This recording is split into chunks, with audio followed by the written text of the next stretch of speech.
How to train your dragon.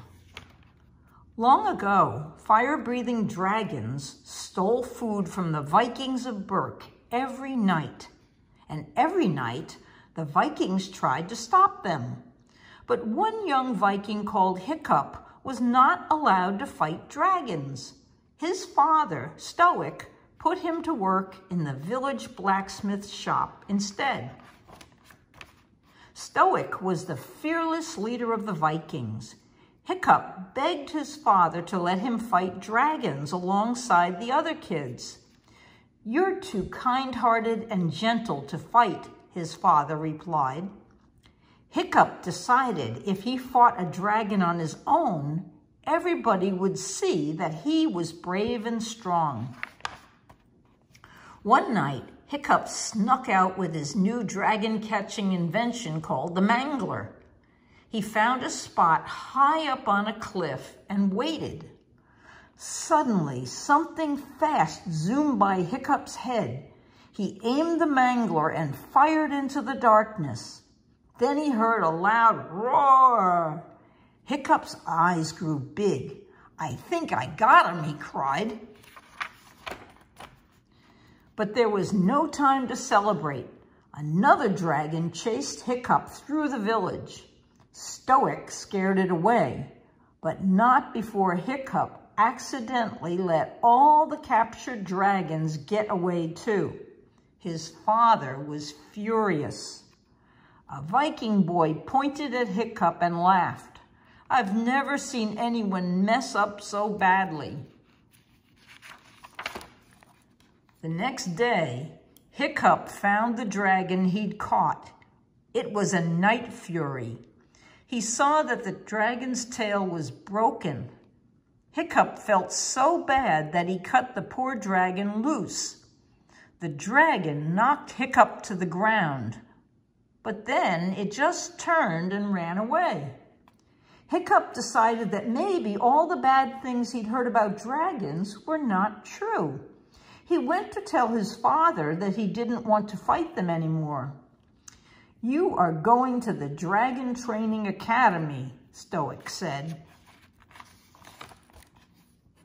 The Dragon Training Academy was a disaster. A brave Viking girl named Astrid and the other kids made fun of Hiccup when Gabber, their teacher, had to step in and save him. In the blacksmith shop, Hiccup secretly built the Night Fury a new tail fin and a saddle. Eventually, he gained the dragon's trust. He climbed onto the dragon's back to test his handiwork.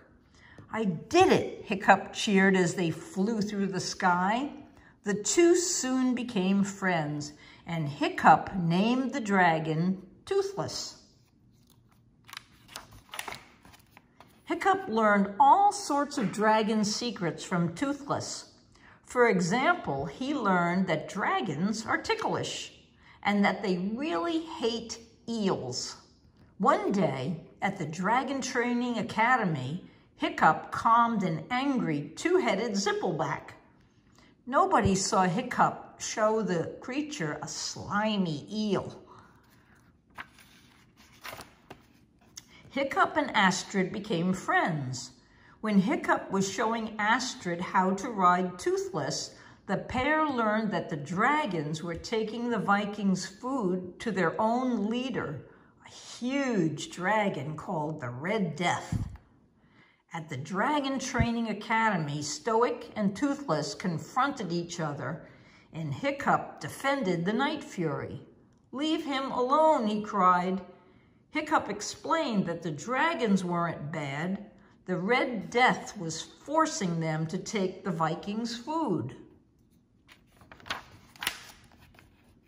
Hiccup pleaded with his father to free Toothless, but Stoic wanted to use the dragon to find the Red Death's nest. Hiccup realized that it was up to him to save the dragons, but he couldn't do it alone. "I need your help," he told the other kids. He taught them how to ride the other dragons. The Red Death crushed the Vikings' weapons and destroyed their ships. Then the Viking kids soared to the rescue. Hiccup found Toothless and climbed onto his back. They flew toward the enormous dragon. Hiccup and Toothless led the Red Death on a deadly chase. They swooped down, and just before hitting the ground, they pulled away. But the giant dragon crashed at full speed and exploded. Hiccup had tricked the terrible dragon. The Red Death was gone for good. Although Hiccup got hurt in the fight, he was a hero. Now the Vikings and the dragons loved him. "I'm proud to call you my son," said Stoic. Best of all, Hiccup put the fighting between the Vikings of Berk and the dragons to rest forever. The end. Good night, Sammy. Good night, Sophie.